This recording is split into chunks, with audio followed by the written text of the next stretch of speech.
എൻ്റെ ഡെസ്കിലെ സ്ഥിരം വിസിറ്ററാണ് കേട്ടോ ഇപ്പോൾ ഈ മോള്. ഇവളെ നിങ്ങൾക്ക് അറിയുന്നുണ്ടാവും, മുന്നേ വന്നിട്ട് എന്നെ 2 കയ്യിൽ ഫുള്ളായിട്ടൊക്കെ ഇട്ടിട്ട് പോയില്ലേ, ആളാണ്. ആളും ആളുടെ ഉമ്മയും കൂടി ഡെയിലി ഈവനിങ് ആയ ഇപ്പോൾ വരും നമ്മുടെ കൗണ്ടറിൽ വന്ന് കുറേ നേരമൊക്കെ സംസാരിച്ച് ഞങ്ങൾ നന്നായി നല്ല ഫ്രണ്ട്സായി കേട്ടോ. ഇപ്പോൾ അവർക്ക് ഇവിടെ ഒരു കഫ്തീരിയൊക്കെ ഉണ്ട്, അപ്പോൾ അത് അങ്ങോട്ട് വരുമ്പോൾ അങ്ങനെ മാർക്കറ്റിൽ വന്നിട്ടാണ് സാധാരണ പോവാറ്. അങ്ങനെ ഇവിടെ വന്നു കഴിഞ്ഞാൽ മോൾക്ക് ഏതെങ്കിലുമൊക്കെ ഒരു ഷോപ്പിൽ നിന്ന് എന്തെങ്കിലുമൊക്കെ ഒന്ന് മേടിക്കണം. ചിലപ്പോൾ ആൾക്ക് ഇഷ്ടപ്പെട്ട ബെഡ്ഷീറ്റൊക്കെ ആയിരിക്കും മേടിക്കുക. അങ്ങനെ ഇന്ന് വാശി പിടിച്ചിട്ട് ഈ ഒരു ബബിൾ ഷൂട്ടറാണ് മേടിച്ചത്.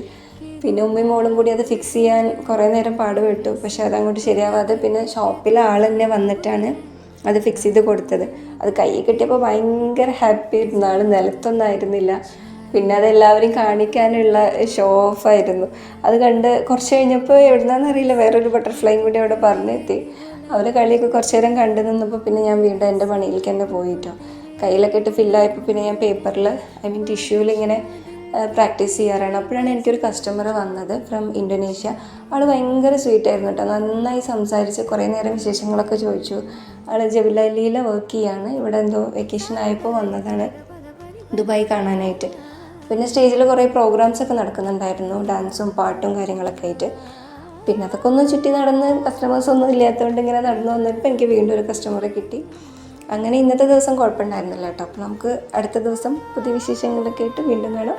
ടാറ്റാ, ബൈ.